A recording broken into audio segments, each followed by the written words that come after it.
For the last couple of years, I've seen the same question pop up in every laser group. When is xTool going to make a bigger, faster, more powerful P2? And honestly, it's a fair question. The P2 is still a solid machine, but some people hit its limits pretty quickly, especially if you are running a small business or wanting to make big profits. So when xTool announced the P3, an 80-watt CO2 laser with a larger workspace, higher speeds, and other new innovations, it definitely got my attention. On paper, it looks like the upgrades everyone's been asking for. So today we're gonna find out. I'm gonna put it through some real tests, full pass-through cuts, long production runs, and a large shop upgrade build that would not be possible on the P2. If this machine really delivers, it might just move all of the ease of use that xTool is known for into the industrial quality laser space. Now, when people say they want a bigger P2, what they're really saying is this. They want more power to confidently cut thicker materials. They want a larger work area so they're not tiling big projects. They want faster speeds so batch jobs don't take all day. And they want less manual setup and fewer alignment headaches. That's what bigger actually means. The P3 brings 80 watts of CO2 power, a 36 by 18 inch workspace. That's roughly double the usable area of the P2, and speeds up to 1200 millimeters per second. But really, we won't know if these upgrades are true until we really get into it. So instead of just listing features, I'm going to test what actually matters, and whether it feels like a true step up in production capability. The P2 was small enough to be delivered just by FedEx. So when I saw the freight truck coming down the driveway, I already knew we were dealing with a substantial increase in size and weight. I also got the mobile work stand for the P3. It's a $400 upgrade, so it's not going to be necessary for everyone, but it sure is a convenient solution and is very high quality. It all goes together easy and feels really solid. The P3 weighs 231 pounds, so lifting it onto the base is not a one-person job. So I calculated that with 2 adults and 3 children, it should be no problem. Well, sadly, one of the 5 decided to just stand there, so that didn't work. But with 3 adults and 1 supervisor, we did get it up onto the base. The mobile base also has 2 areas for shelves that you can cut some plywood to size and put it in there, which makes for some really convenient storage areas. The laser setup was fast. I added the antifreeze amount for my region and filled the rest with distilled water. The firmware update was quick and everything runs through the free xTool Studio software, which is required to unlock all of the P3's advanced features. The software walks you through calibration, and with the optical red dot laser, getting a perfect alignment for the mirrors was super easy. Anyone could do this. Doing mirror alignments on CO2 lasers without the red dot laser is one of the most frustrating things a CO2 laser owner can do. So I'm very happy to see that they added this. Just looking at it, this doesn't feel like a hobby machine. It's something different. It's enclosed. It's heavy. It feels solid. But physical presence doesn't mean much unless it performs. So let's test it out. One of the biggest differences with the P3 is something they call ACS, the Automated Creation System. And this really got my attention. Instead of manually setting focus height or guessing alignment, the P3 uses a dual camera system for positioning and a LiDAR ranging system for autofocus. Every time I changed materials, it automatically measured the surface and adjusted the focus.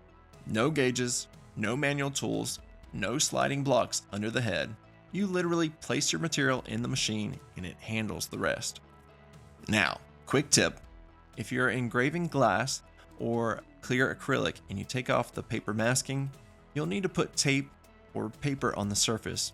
Otherwise, the LiDAR won't detect the material, and it'll say no material detected. Compared to other lasers with workflows where you're constantly checking focus or double checking alignment, this feels more automated. It allows you to focus less on the machine and more on the creative side of what you're making. The automation is nice, but automation doesn't mean much if the machine struggles when you push it. So let's talk about the one thing that really separates this machine from most desktop lasers. the conveyor system. Alright, this is where things usually get complicated. Anytime you're talking about pass-through cutting on a laser, alignment becomes stressful. You're feeding material forward, running multiple jobs, you're hoping nothing shifts. You're double checking the seams, and if it's off even by a little, the entire project is ruined. So when I saw that the P3 had an integrated intelligent conveyor system, I was curious, but also skeptical. The first install took me only about 15 minutes. It's basically a motorized clamping system for the back of the machine, and a roller rail in the front. Once it's installed, you can leave them on even when you're not using it. The motor and roller assembly can stay in place. The outer support rails can be slid in or out when you don't need them, and it's very quick and easy. The auto clamp feels secure, and you can engage or disengage it directly in the software. But the most important part is the preview system. Using the overhead camera, I can see the full design layout across the entire material. It even measures the length of the material. It must have 2 sensors, one in the back, and I can see the one here in the front, and you need to uncover it when using the conveyor. Along with the camera, it stitches together multiple shots all into one preview, so you can maximize your material usage. And that's huge, and it's so easy, I'll actually use it. This next project's going to require a full pass-through cut. You can go up to 24 inches wide, but I'm going to go just a little bit in at 23.75 inches. There's going to be 2 layers. We're going to cut a 1/4 inch birch plywood and also 1/2 inch MDF. So let's see what happens when we actually try it out. So I loaded in the 1/4 inch plywood, set my tabs, which are meant to hold the cut piece in place while cutting, and I hit start. At first, everything looked good. The cut was clean, the conveyor fed smoothly, but then I noticed pieces were popping through. That means my tabs were not set right. I let it continue on anyways. And then a large piece dropped. It fell through again because my tab settings weren't set right. I had the power percentage on the tab set lower, but it was still cutting all the way through. I guess this 80 watt is stronger than I expected.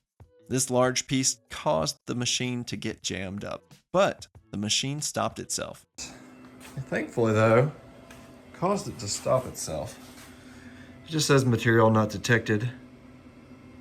Alright, so I cleared everything out, loaded in some fresh material, adjusted the tab settings so they wouldn't cut fully through, and restarted the job. With the tabs adjusted, this time everything held in place. The first section finished clean. The conveyor advances and the laser head moves around the material together at the same time. The shape continued exactly where it should, because at 23.75 inches, a circular design leaves only a 1/4 inch of room for error. If the pass-through is even slightly off, you'll see it immediately. But thankfully, the full cut completed cleanly. Right, that time it works, and even our little friend the ant survived the journey.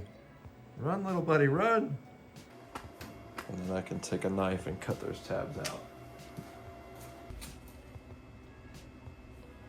Next, it was time for the 1/2 inch MDF. Again, with the 80 watts, it cut in just a single pass. It only took about 5 minutes, and I was running it on a conservative setting, so it's possible I could have gone even quicker. Compared to the 50 watt of the P2, this makes me feel a lot more confident when cutting through thicker materials. It's not just about raw power, it's about how cleanly and consistently it handles those cuts.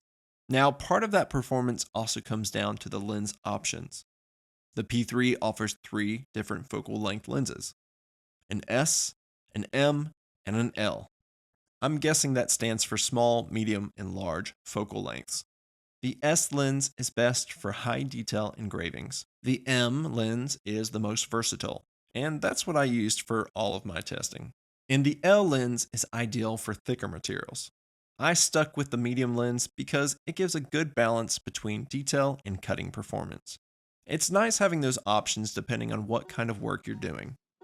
Once you trust the pass-through system, the size limitations of this machine kind of disappear. It opens up really large possibilities. Today, I only cut something that's about 2 foot by 2 foot. But realistically, I could do anything that's 2 foot by up to an infinite length. Check out my friend Nick from 68 Woodworks. He created these giant pieces using his P3 with the automatic pass-through system. With both layers cut cleanly, it was time to assemble everything.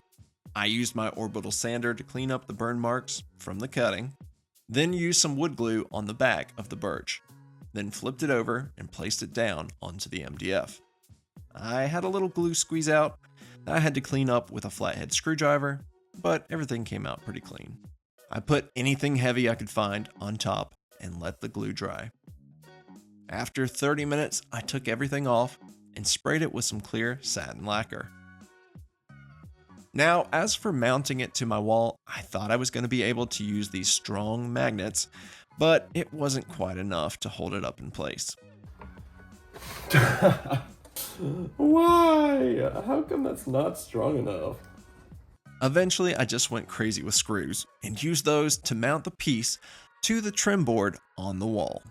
I accidentally put 2 screws too far in and they broke through the front of the MDF.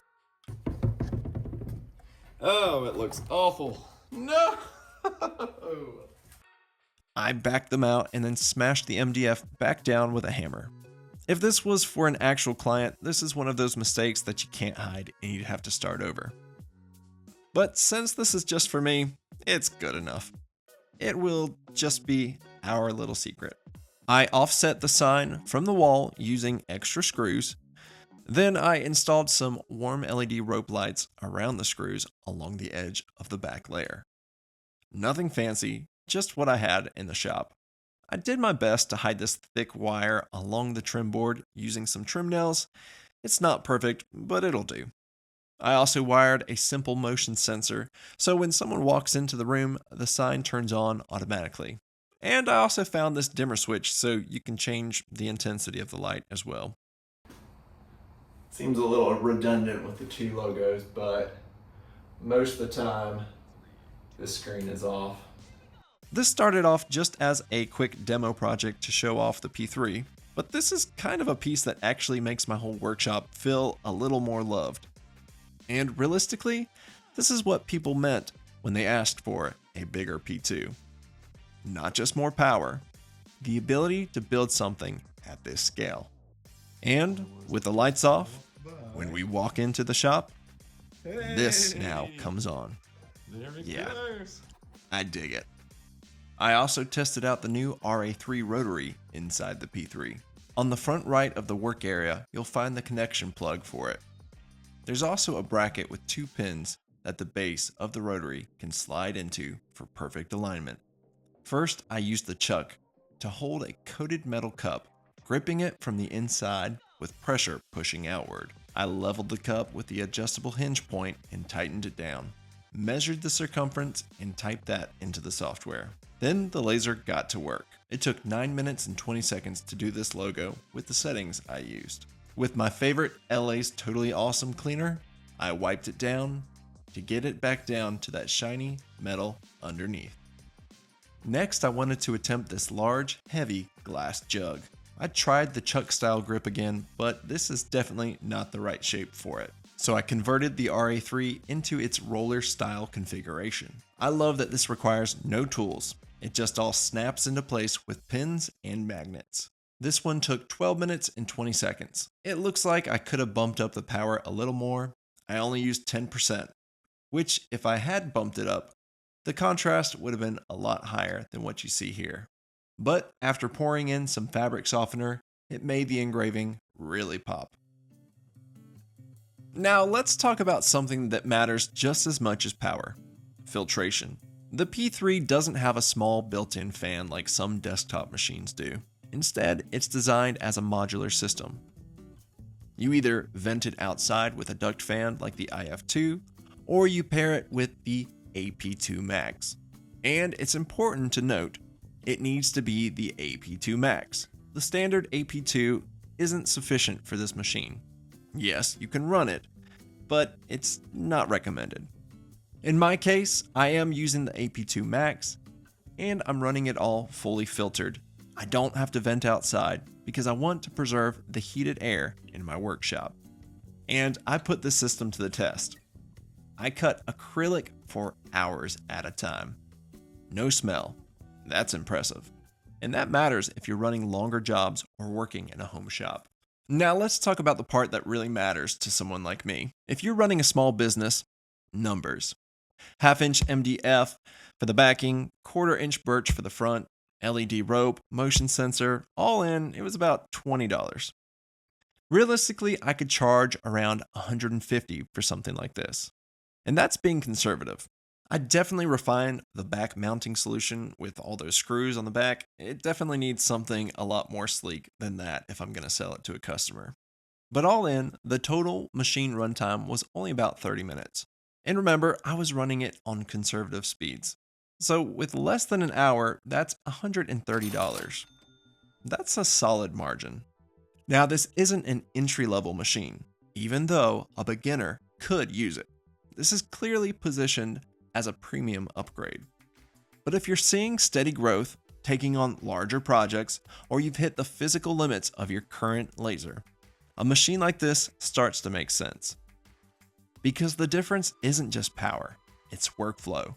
And if you can reduce any friction in your workspace, you will follow that up with less stress, and that can lead into more growth. So, is this the laser everyone's been asking for? If you're cutting small hobby projects occasionally, probably not. This is more machine than you need. But if you're running steady orders, building larger pieces, or you've hit the limits of your current laser, this is a major upgrade.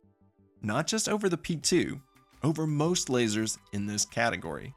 The 80 watts is strong. The automation removes friction.